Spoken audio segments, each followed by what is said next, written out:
In een speciale reisgeerkomsten is burgemeester Jeroen Gebben opnieuw beëdigen door commissaris van de Koning, Arno Brok, als burgemeester van het Tjextradeel. Ja, ik ben hartstikke blij in mij, want ja, ik doe dit werk maar nog te willen. En ik ga er graag mee terug.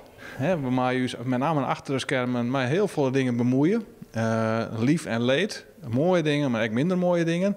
En juist die verbinding organiseren tussen mensen. Even een jerm om de schouder of in een tas spreken, zodat het oorsmat. Ja, dat maakt het werk wel heel leuk. Ik ben apen trots, maar aan de andere kant denk ik van, ja, ik ben het wel. Maar nee, we zijn gewoon een meisje. En dat willen we toch graag horen.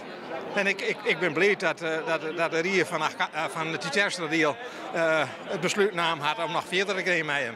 Maar dat is geen automatisme. Ja, ik ben helemaal trots op uw burgemeester die we hier herbeneerd mochten. En ik ben heel wies en blij op mij dat er een jas zijn had. Want dat hier natuurlijk, ik wijs kind dat het afsloten hier. Nou ja, goed, en we hebben een herbenemingsproces, jongen.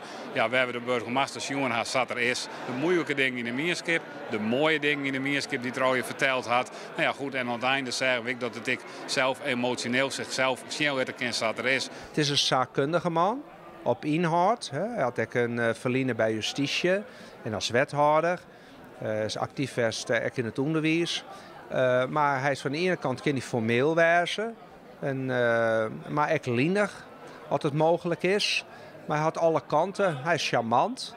En dat is gewoon een levenman. Net alleen in zijn werk, voor de mensen, voor de Mierskip. Maar ook voor zijn vrouw en voor zijn bern. Het is gewoon een hele leven, noffelijke persoonlijkheid. Ik had 2 plakboeken bij me, van de laatste 6 hier. En ik heb zelf het idee dat het wel aardig gaat. Alhoewel ik me heel goed realiseer dat burgemeesterwijze een tegen eenzaam beroep is. Je hebt misschien collega's waar je weer omvallen kennen, maar als je weer terug bent in het Tjextradeel, dan moest het wel doen. Hij dacht het goed, daarom had de gemeente reageerd zijn, hij mag bloeien. De minister had dat ook ja op zijn. Ik had ook een positief advies doen. De koning had dat nou besloten. En ik denk dat hij gewoon net voor oorje zal en zo ik net best wijs om nou in één keer een oren burgemeester te krijgen. Burgemeester Gebben had wel een doel dat er de komende tijd mee aan de slag wil. De verbinding van Mierskip met de politiek. Wij zorgen dat er wat onvrede zit onder de bevolking. Mensen jekje ouw. Dat vind ik heel spietig. Dat zit hem net alleen bij die mensen, maar het zit hem ook bij de politiek. Nou, dat parteren we ongeveer. Waar zit dat nou? Hoe kunnen mensen hun weer jet vielen? Hoe kunnen we het goed doen als overheid? Mij hun. Dus net alleen als overheid, maar mij elkaar oparbeidje. Ja, daar heb ik hem nog te doen. Ja.